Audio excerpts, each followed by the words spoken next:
let's get our Facebook groups in here. Then we can start the show. Alrighty. 1 and 2. All right. Well, welcome in, everybody. Welcome in. Happy Victory Monday. I am Nick Kendell. I am riding solo today. Scott has a charity golf thing going on, so we did the Falcons this morning, but we're here. I'm here now. It'll be a somewhat shorter show today, obviously going slow as well, but I have after the last show, I heard a screaming baby came up, and my wife's like, our son, fever of 102. So going to be a sick day again, and then my wife's sick as well. So hopefully I can hold out here and be the healthy one, but forgive me, even though it's a good vibes in Broncos country right now, going to have to go cut it probably a little bit short today with all the stuff going on at home. So send me good vibes and good luck with everything. But appreciate everyone coming in. Yeah, Broncos back on the winning streak, right? 2 games in a row. Now after a dreadful game against the Chargers 2 weeks ago, now you have a really good output. 3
Are we back?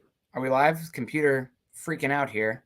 All of StreamYard went down, but hopefully things are better here. You guys let me know how the this is how the show ends. It froze. It started and then he froze. Nothing yet.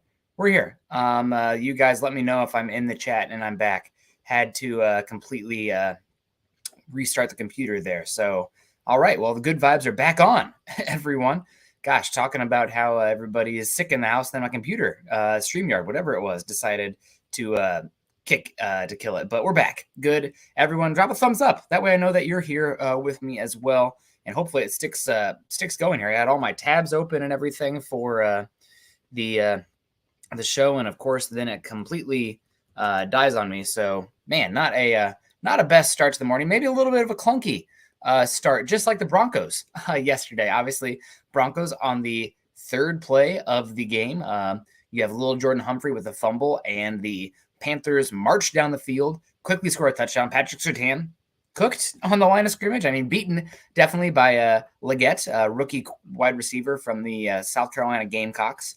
And after that, it's all Broncos, baby. The rest of the game, Denver just did pretty much what they wanted to. Now, obviously, some areas that need to be improved upon, especially now that Denver is going to have their toughest 3-game stretch of the entire season. We're going to find out about this team these next 3 games, everybody. But, yeah, the Broncos are obviously victorious, 28-14, and feeling good. Things are club dub, bumping again in the Broncos locker room, and Denver is, back in the winning ways. This is the best they've been this far in the season since 2016. I believe NFL.com has the Broncos playoff probability at 64% right now.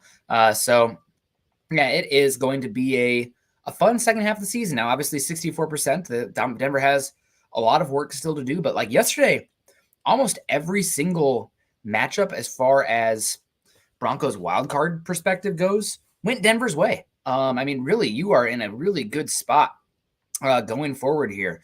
You have, obviously, it'd be great if the Giants could beat the Steelers tonight. I won't hold my breath for that. But you have the Eagles beating the Bengals. That's good. You have the Texans beating the Colts. Texans probably going to win the South. Colts now 4-4. That's good. You have the Dolphins losing to the Cardinals now. You have the Patriots beating the Jets. You have, unfortunately, the Chargers won. That's one that did not go the Broncos' way. Yeah, I mean, really just a lot of good games for Denver as far as the wild card perspective goes. So Denver is in a good spot right now with the 5th seed if the season were to end today. But make no mistake about it, a lot is going to change still. We still have half the season to go. And the Broncos have a difficult second half of the season, and it starts next week at Baltimore. But for now, it's Monday morning. If you guys have Baltimore long, big picture questions, drop a super chat. But we do want to reflect on Broncos' 28-14 victory. David Youngkin coming in here says, morning, happy Victory Monday. Since we are 5-3, the Broncos make moves at the trade deadline or be like last season and fade out. I'm not sure. Denver right now still seems like a team that could go either direction. I wrote a couple articles yesterday. We had Deanna Rossini of The Athletic report that the 49ers are very interested in DJ Jones, maybe DeForest Buckner as well. So looking to bring some former 49ers back potentially. It would have to be a decent move for me to want to move off of DJ Jones. Not that Jones is, a superstar player or anything, but he's a big part of a really good defense. And the Broncos' weakest aspect of the defense is without a doubt their run defense. And DJ Jones is a important piece for that. So it would have to be a good piece back. And also Ian Rappaport put out a tweet yesterday saying that the names of Baron Browning and Jonathan Cooper could be floated out there as well. So again, it would take a decent return, a substantial return for me to be interested if I was in charge of the Broncos, because why take away, even though it's a short-term view, you're still hunting for the playoffs this year. And there's a lot of value in making the playoffs, even if this isn't a Super Bowl or bust contention kind of team, a lot of value of making the playoffs. So it would take a very good return for me to be interested and pick up the phone or stay on the phone for any of those guys. But yeah, we'll see what happens. Denver's probably looking at running back, wide receiver, and everything else there. But yeah, we will see what happens there with the Broncos. Sorry, I got an error message now. Hopefully you guys are still with me. Oh God, man, doing it solo makes the issues with the technology much more substantial. Jasmine coming in says my faves, Nick and Scott. Well, just your fave, Nick, today. But Scott's doing some charity golf stuff. He'll be back Wednesday. We got Perry West coming in with the super chat. Thank you so much. He says, great outcome. Receivers need to stop the mistakes, catch and hold on to the football. Finally, a really good passing game. Yeah, and I know that you could look at it both ways. Like, oh, it's just the Panthers. They're a dreadful team. But, like, Bo Nix was really good in this game. I think the biggest factor for the Broncos in this game is that Bo Nix really was hardly threatened in terms of pass rush. Like the Broncos, even though he did take 2 sacks, one of them was definitely on Nix, and it was one that he's going to get, I'm sure, chewed out in the film review because it took points directly off the board, taking a very big sack taking him out of field goal range. But you can make those kind of mistakes against the Panthers, not the next 3 weeks. So something to work on for sure. But yeah, easily Nix's best passing game. He did not look flustered at all. His base and his pocket presence seemed to be much more comfortable, less jittery, and it resulted in much better accuracy throwing the football. So was really good to see. And yeah, I mean, 4 touchdown game, under 300 yards, but super efficient. I think he was like 21 for 23 in the first half as well. Only 10 pass attempts in the second half. I mean, this was far and away his best game, and he looked legit out there. It was just the Panthers. It's still an NFL team, and Denver, he was making throws that would translate versus any opponent. So, and you guys have been following along with me. I was not a big Knicks guy coming to the draft. I've been not critical, but even with my analysis for Knicks, I'm not making excuse after excuse for him. It's always with a caveat that, he's a rookie. The offense around him, as Sean Payton likes to say, not always painting the best picture, specifically in terms of the playmakers. But overall, it's a great game from Knicks, and we can keep talking about it as well. But, I mean, Broncos country's got to feel good. A win and your rookie quarterback looking that good with the home stretch coming down now, the second half of the season, feeling very good. The Broncos looking very good. You know who also is always making us look very good? Manscaped. Hey, everyone, this episode is brought to you by Manscaped, the global leader in men's lifestyle and grooming. Every man knows the unbeatable feeling of a fresh barbershop shave. Now, what if I told you that you no longer have to wait weeks or even months between appointments to experience it? Introducing Manscaped's newest innovation, the Chairman Pro Electric Foil Shaver, a game-changing tool that brings the luxury of a professional shave right into your home. Whether you're after that daily silky smooth or prefer to maintain a rugged 5 o'clock shadow, the Chairman Pro Electric Foil Shaver is your go-to for precision and style every time. Head over to manscaped.com and join the 11 million men worldwide who trust Manscaped by using our code HUDDLE for 20% off and free shipping. To get the Chairman Pro today and experience a shave that is smooth as you deserve, get 20% off plus free shipping with our code HUDDLE at manscaped.com. Again, that's 20% off and free shipping with our code HUDDLE at manscaped.com. So now that's out of the way. I'm really glad that we don't have to be talking about shaving other things. I typically got the 5 o'clock shadow going, so I appreciate Manscaped for supporting us. Jason says, happy Monday. Been nice to enjoy a couple blowout wins. Yeah, Broncos beating up on some bad teams, but no excuses for that, man. It's the NFL. You play who's in front of you. It's not just Denver who's getting powder puff matchups, right? Every other teams get a chance to play the Panthers and the Saints, and Denver's doing what teams are supposed to do, taking care of bad opponents. That has not been the case. I mean, even just last season, the Broncos lose to the Commanders. They lose to the Patriots. They lose twice to the Raiders. I mean, I think there was another team that picked top 10. Denver lost to last season. Last season, Denver was not beating the teams they were supposed to. Now, granted, you have the games beating the Chiefs, beating the Bills, the Vikings, et cetera, et cetera. It's going to happen sometime like that. But a good step forward for the Broncos in terms of the culture and the consistency, taking care of teams they're supposed to. Boogmeister, good morning, big dogs. Feels great to be on the feels great. It has been a long time since Broncos country has felt this way. Not even sure what to do with my hands right now. Talladega Nights reference, love it. We got Chase Wellner in the house. Great to see you. David, yeah, hopefully everybody's doing well. Yeah, sick. No baby crying right now, so that's good. Broncos, we will pay the Ravens back for that playoff loss. I think they already did pay the Ravens back for that playoff loss to a certain extent. That was the Peyton Manning 7-touchdown game, right? But yeah, it's going to be pretty awesome to see that game in a real measuring stick game.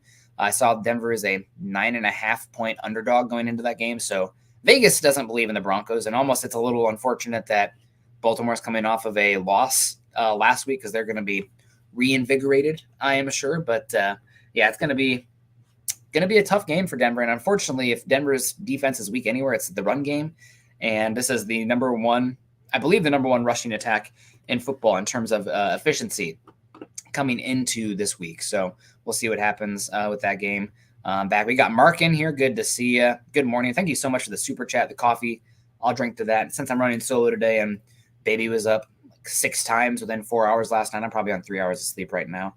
I'm going to give myself a coffee sip with Mark. If you guys want to drop more super chats for coffee sips, I appreciate that. Oh my God, it's hot. Woo. Okay. Wow. Okay. Thank you so much, Mark. Good to see you. We got Todd Ostendorf in the house. What happened with J.C. Horn? J.C. Horn came over to Sean Payton. Obviously, Joe Horn played under Sean Payton for a number of years out there in New Orleans, his father. But he accused Sean Payton of running up the score. And quite frankly, it looked like Sean was running up the score. But it's the NFL. You don't want them to score on you, then stop them. I don't know, man. That's my opinion. Things happen out there. So I don't know. It's the NFL. No, we're back, Jason. We're here. We're doing well. Hope you're doing well. Good to see everybody in here letting me know that we're back as well, loud and clear. Yeah, dealing with adversity. This week is starting off with some adversity, unfortunately. But yeah, getting back into it. Really, really impressive win for the Broncos because, let's be honest, they did not play a clean game by any means. Bo Nix, honestly, might have been your best player out there, but the run defense wasn't phenomenal. Not enough run stuffs. Chuba Hubbard was finding daylight. Some missed tackles out there as well from the Broncos. Moss and Surtain getting beaten a few times. So not a perfect game. And then on offense, I mean, outside of Bo Nix and the pass protection, I thought that it wasn't a really great game from the offense overall. Great to see Cortland Sutton get 100 yards. Can't fumble it at the end, as Sean Payton mentioned in his press conference. We can talk about that too. But Lil Jordan Humphrey, Marvin Mims, Troy Franklin. I mean, golden opportunity for a lot of these guys. And right now they are leaving us wanting. So I don't know if Denver's going to make a move for a receiver. I think probably a lot of that might depend on if they beat Baltimore or not in this upcoming game. If they do, and you're sitting there at 6-3, then you maybe make that move to, go for it. Cause top 5 defense, top 5 special teams, offense is probably still a year or two away, but windows are windows, right? And defenses tend to fluctuate wildly. I mean, 2 of the top 5 defenses in football last season, maybe even 3 of the top 5 were like Dallas, New Orleans, and the Patriots. And they're like all bottom 10 defenses this year. So defense is volatile year to year. And if you have a top 5 defense this season, might be an argument to be a little bit aggressive and go for it, even if you do have a rookie quarterback. Mr. Roush coming in says, first game yesterday, had a blast. Need better play calling for runs involving Williams. Need to spread the field. Go Broncos. Yeah, thank you, Mr. Roush. I don't know what happened yesterday. I'd have to go back and look at the box count numbers. But, yeah, not a good game from the Broncos running backs outside of Joe McLaughlin. McLaughlin had a good game, but Williams, coming off that awesome New Orleans game, looked pretty darn bad. And we'll see what the numbers say, but I know entering this game against the Panthers, the Broncos, I believe, had the second most difficult running back schedule the second half of the season going forward. So things are going to get tough for the Broncos run game. Luckily, I think they go from like the 10th toughest to the 21st toughest in terms of quarterback passing game difficulty going forward. But Denver will need to run the ball a little bit better than they did. Unfortunately, they're coming up against some pretty darn good run defenses coming up here. Let's just pull up what the not the Falcons. Broncos should be able to run against the Falcons. But the let me see, here we go here. If it'll load for me, you have the number 4 rushing EPA per play defense in the Chiefs, and the number 5 rushing EPA per play defense in the Ravens. So yeah, it's gonna be hard, tough sledding, as they say out there, for the Broncos and the run game. But hopefully that's something that they can get a little bit better and get more run stuff. So I think that was my big frustration yesterday, is that there was not enough. I think they allowed too high of a success rate against the run, and Denver just didn't feel like there was a lot of 3rd and longs for the Panthers overall. They were able to string together some drives and go for it on 4th down, and they stopped them on 4th down every time but one maybe. But overall, the rush success rate stuff is going to be interesting for the Broncos in this upcoming game, no doubt. But overall, I mean, they did enough, right? They didn't give up the explosive run, so that's a big one. And 2 turnovers also. So good to see. Unfortunately, not emphatically winning the turnover battle in this one.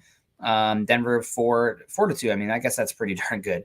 But the 2 fumbles from the receivers leave a bad taste in your mouth. And I don't think anybody, if anybody disagrees with that, just listen to Sean Payton after the game. He's more pissed about it than me. Jasmine coming in with a super sticker. Thank you so much, Jasmine. I cannot see what it is. You'll have to describe it for me in the chat, but appreciate you. Love the little conversation about how much you hate the Falcons yesterday because your husband. That's going to be fun. I'm curious to see if you guys have a little bet or something for that game coming up here in a couple weeks. We got Miguel coming in too. Excuse me, guys. I had to blow my nose for a second, of course.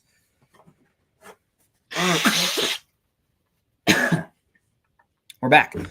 Miguel says, good morning, Nick and Broncos country. How's the Ravens defense compared to other Ds the Broncos have faced? The Ravens have been really good up front. They have a pretty good defensive line. Jason Owe, who is in his 4th year, is having a career year to start. And they have a really good defensive tackle named Travis Jones, who they took in the 3rd round in the subsequent draft, who looks like one of the better emerging run defensive linemen in football. So they're troublesome, but the Ravens are vulnerable on the back end. I'm not sure if the stats will bear out the same, but I know entering this week, they were one of the worst defenses in football in giving up explosive plays. Roquan Smith has not been very great for them this season. And they are not the unbelievable Ravens defense we've seen in past. Now, they're still good, don't get me wrong, and they're really good at making you one-dimensional. They make it so you have to beat them with a pass. So overall, it's a fine defense from the Ravens. They're one of the top, we talked about already, top 4 in stopping the run, but they've been bad against the pass this season. Let's see what the data bears out here as far as the EPA per play. Now, this is obviously the entire sample size for the season, so it's not weighted on more recent performances. So it could have been a little better as of late, but they are the 28th defense in the NFL in terms of EPA per pass given up. So vulnerable through the air. We'll see what happens there. Hopefully it's going to get a little bit better going forward. We appreciate everyone coming in. I hope baby's okay. Yeah, he's got a fever and don't know if he's sick yet, but we got a notification on Friday from daycare that one of the babies has croup. So praying to God it's not that. The wife is also sick, so pray that I can stay healthy. Goodness gracious. Keeping it back here, though, the Broncos, Bo Nix's best game by far. I don't know if it'll be afforded the same opportunity the next 2 weeks we'll have because the Ravens and the Chiefs do a pretty good job at getting after the quarterback. They are Ravens especially vulnerable on the back end. I think they were number 1 in the NFL in giving up explosive passes. But you're not going to face many more anemic pass rushes as we saw this past week versus the Panthers. I think we will see 1 in 2 weeks against the Falcons because they can't rush the passer worth anything. But Denver, these next few games, I'm not expecting to have the same clean pocket from Bo Nix. Now, maybe this game against the Panthers can springboard him. I mean, I've said after we took Bo Nix, first 8 games, whatever they are, we can evaluate them for what they are, but I'm not going to make too much grand sweeping projections based on these first 8 games because he's just getting his feet wet. The speed of the game, what it takes to be a professional, and we're not going to get too high or not too low again from this game. Just because Bo Nix looked great against the Panthers doesn't mean Denver has a future perennial top 10 quarterback. But we can't evaluate the game for what it was. He played great. He protected the football, and this had to be his best game this season, pushing the ball as well. I know that there are some deep throws missed. I think the ones that went beyond 25 air yards, he was 0 for 3. Not completely his fault. Obviously, I think honestly 2 of the 3 should have been completed. You had the Marvin Mims one where he didn't turn around. Now, granted, probably tackled and the half's over there, but I mean, where you at, Mims? Ball's coming to you. Where's that field awareness? What the hell? 2nd round pick, not looking like that. You had Franklin, who missed another one that just went through his hands. I mean, if they were playing basketball, that's a 3-pointer, right? Woo, deep shot through the hoop. Can't have that. And then there was one that was like 50 air yards to Cortland Sutton down the middle that wasn't there. But I think overall the passes that went from 10 plus air yards to 25 air yards, that intermediate passing, easily Bo Nix's best game of his career. So is that going to be replicable against teams that have better pass rush? We'll see. But if he plays like that, I mean, Denver can hang with anybody with the defense and special teams. So hopefully we'll get some more of that. Yeah, they were dialed in and connecting. And I mean, considering, the overall aspect of this roster, the most dead cap, all these missing top 100 picks because of Sean Payton trade and everything, Denver is getting it done and getting the best bang for their buck. I think almost out of any team in the NFL. Obviously, 5-3 and looking feisty for the playoffs. So that's great. Bang for their buck for sure. You know what else is great bang for their buck? Mint Mobile. With big wireless providers, what you see is never what you get. Somewhere between the store and your first month's bill, the price you thought you were going to pay magically skyrockets. With Mint Mobile, you'll never have to worry about those gotchas ever again. When Mint Mobile says $15 a month when you purchase a 3-month plan, they mean it. Say bye to your overpriced wireless monthly bills and unexpected overages. To get this new customer offer in your new 3-month premium wireless plan for just $15 a month, go to mintmobile.com/huddle. That's mintmobile.com/huddle. Cut your wireless bill to $15 a month at mintmobile.com/huddle. $45 upfront payment required, equivalent to $15 per month. New customers on a first 3-month plan only. Speed slower above 40 gigabytes on a limited plan. Additional taxes, fees, and restrictions apply. See Mint Mobile for details. Now that the business is out of the way, everyone appreciates you hanging along. Denver's definitely got some tough ones coming up here. Yeah, Keith mentions Hubbard 15 yards, 53 yards per play, 15 carries for 56 yards. I'll take it.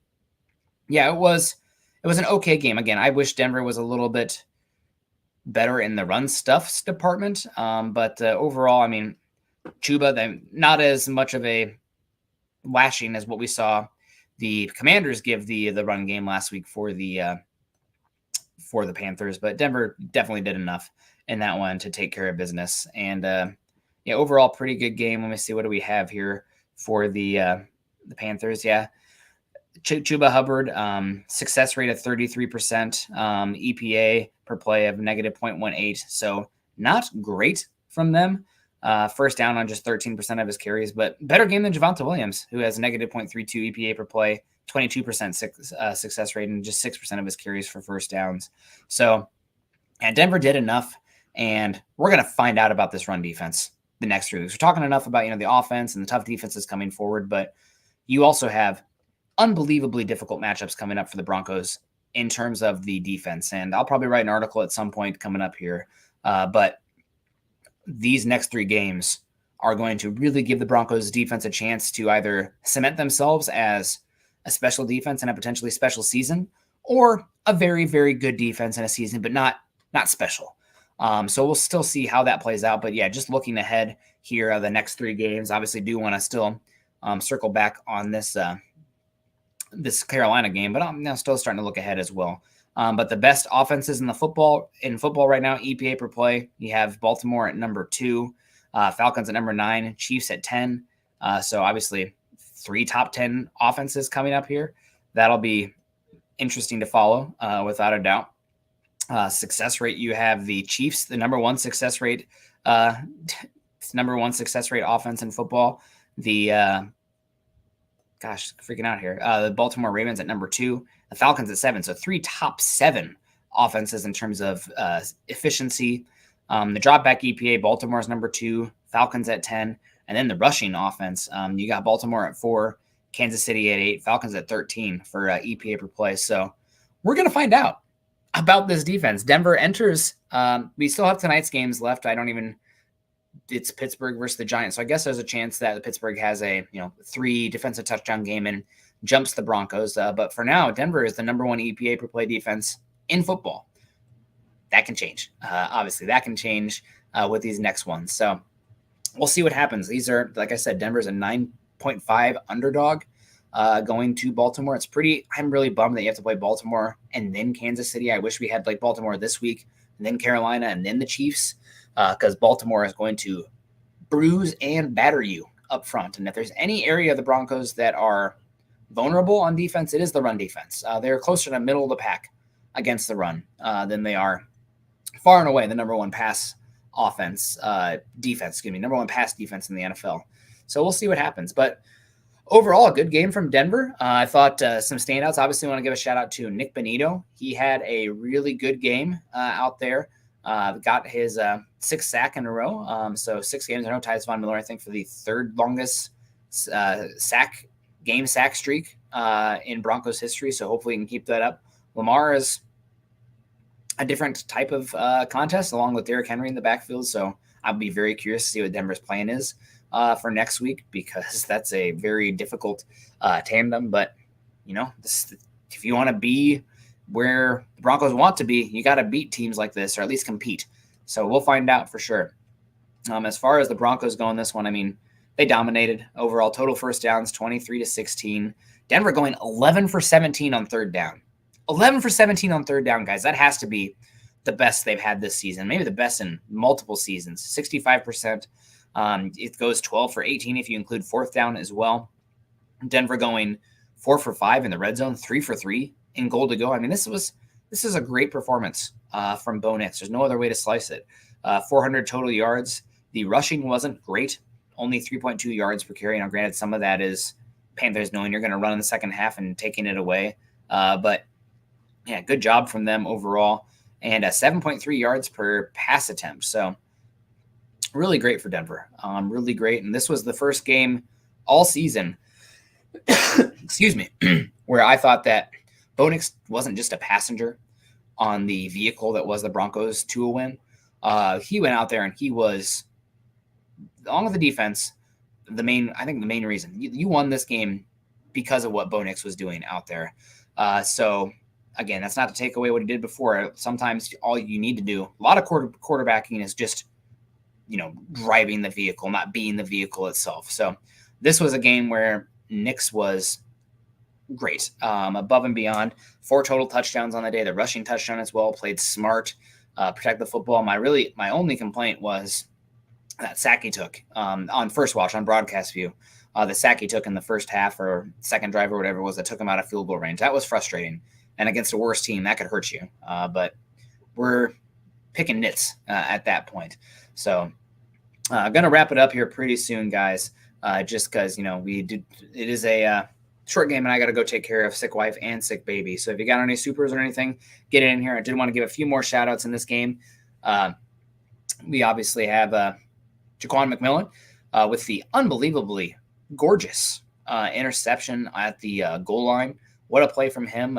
Pretty underrated player. He's not the most physical come downhill booming nickel in the NFL. So that's something to watch, especially against the Ravens next week, because they're going to isolate your nickel in space in the run game against Henry or Lamar. So McMillan, big game for you, buddy, coming up. A great game from him.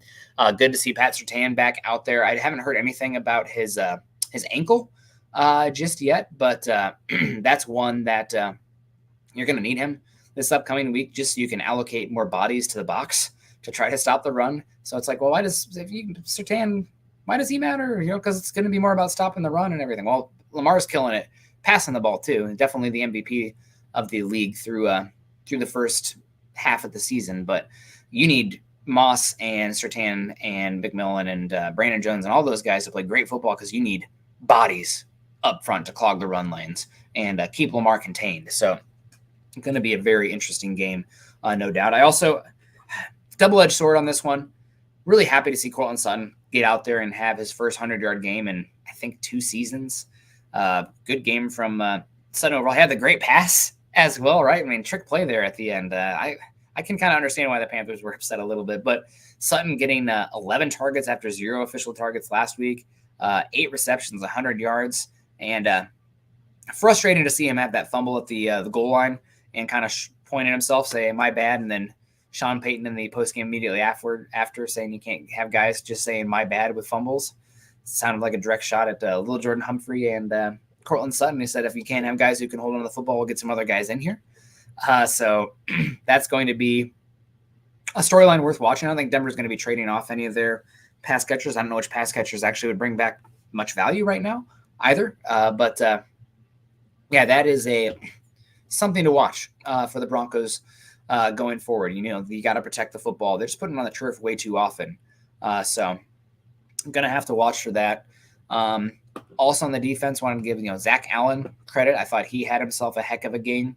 And something for the Broncos as well. I don't have the ability to get the single game data from this one, but getting the tight ends involved in National Tight End Day, something that this offense has sorely lacked. Kroll, we'll see what's up with him. I thought he got back in the game after his injury on that fake field goal attempt, but I'm not sure. But we're going to watch for Kroll's injury status come Wednesday. Troutman with the best game of his career, or not his career, but the season without a doubt. 4 targets, 4 receptions for 85 yards and a touchdown.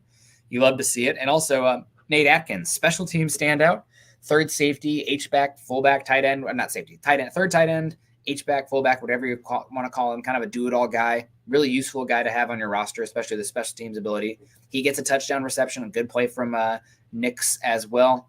So, yeah, overall, I mean, not too many complaints from Broncos perspective on this one. I thought that the fumbles were unacceptable from Denver. They got to protect the football, and that's something that, Sean Payton, he's an old ball coach. He came in. This was a game that he goes out there. We're going to see better offenses than this going forward. We wish we would have closed out a little bit better.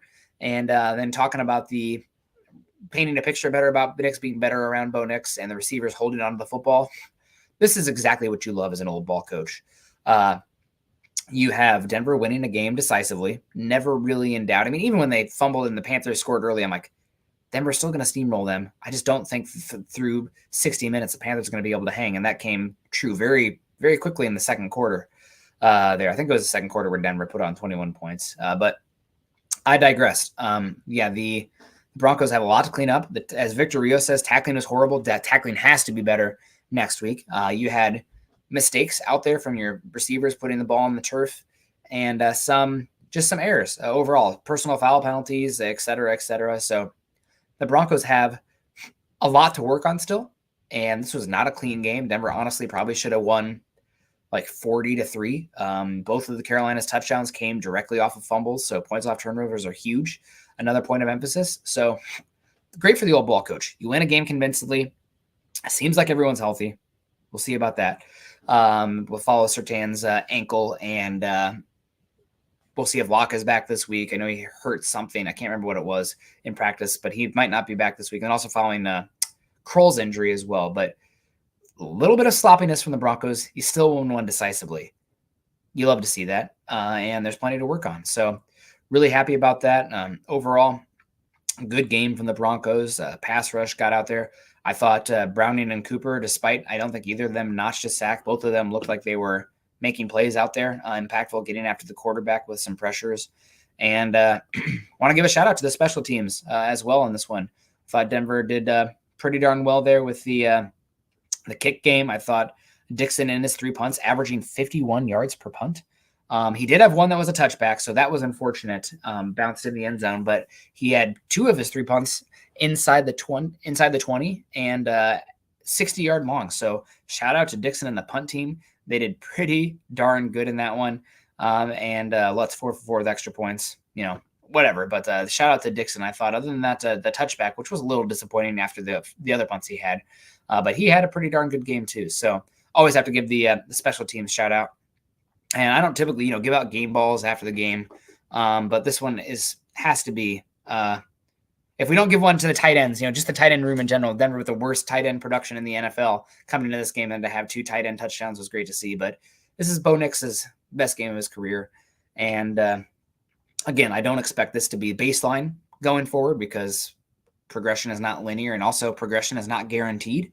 But this was without a doubt his best game. He looked comfortable. He was throwing the ball with aggression down the field while also still protecting it. So that's something we want to see going forward. So really exciting to see not Bo looking just to evacuate clean pockets and looking to push the ball vertically. So things do get tough from here for the Broncos schedule. Obviously the next 3 games are going to be just incredibly difficult for Denver.